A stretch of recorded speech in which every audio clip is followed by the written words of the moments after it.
আমার কাছে তেড়ে এসে গায়ে হাত তোলার আগে একটা কথা বলে দিই, এই সব কিছু কিন্তু আমার কথা না, মিডিয়ার কথা। আপনারা সকলে দেখলেন তো সেটা। পুলিশ নিশ্চয়ই কিছু সন্দেহ করেছে বলেই সেটা মিডিয়াতে এসছে। ম্যাডাম ম্যাডাম ওই সন্দেহের কিন্তু কোনো প্রমাণ নেই। আর ডিএনএটা, সেটা তো প্রমাণিত। অপর্ণার ডিএনএ ম্যাচ করার পরেও তো আপনারা মানতে পারছেন না যে আপনার মেয়ে খুন করেছে। সব মিথ্যে, সব মিথ্যে। মিথ্যে যদি হতো অপর্ণা সত্যিটার জন্য লড়াই করত, করেছে? করেনি। কেসটা কোর্টে ওঠার আগে অব্দি ও ওয়েট করত, সেটাও করেনি। পালাতেও না, কিন্তু এভাবে বেশিক্ষণ পালাতে পারবেও না। শাস্তি ওকে পেতেই হবে, ও বাঁচবে না।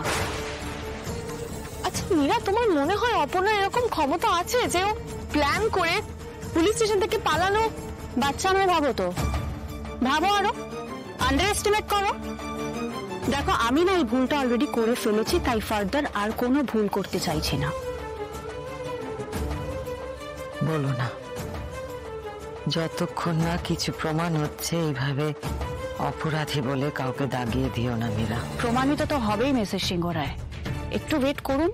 এর আগেও প্রমাণ হয়েছে, আমি সত্যি কথা বলছি, এর পরেও হবে। মীরা, যখন হবে তখন দেখা যাবে। প্লিজ চুপ করো। আমি চুপ করে থাকতে পারবো না অর্ক।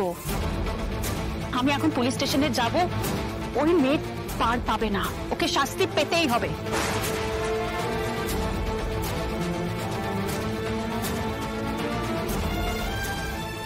সব কি হচ্ছে আমি তো কিছু বুঝতে পারছি না, আর নিতে পারছি না ঠাকুর, আর নিতে পারছি না আমি।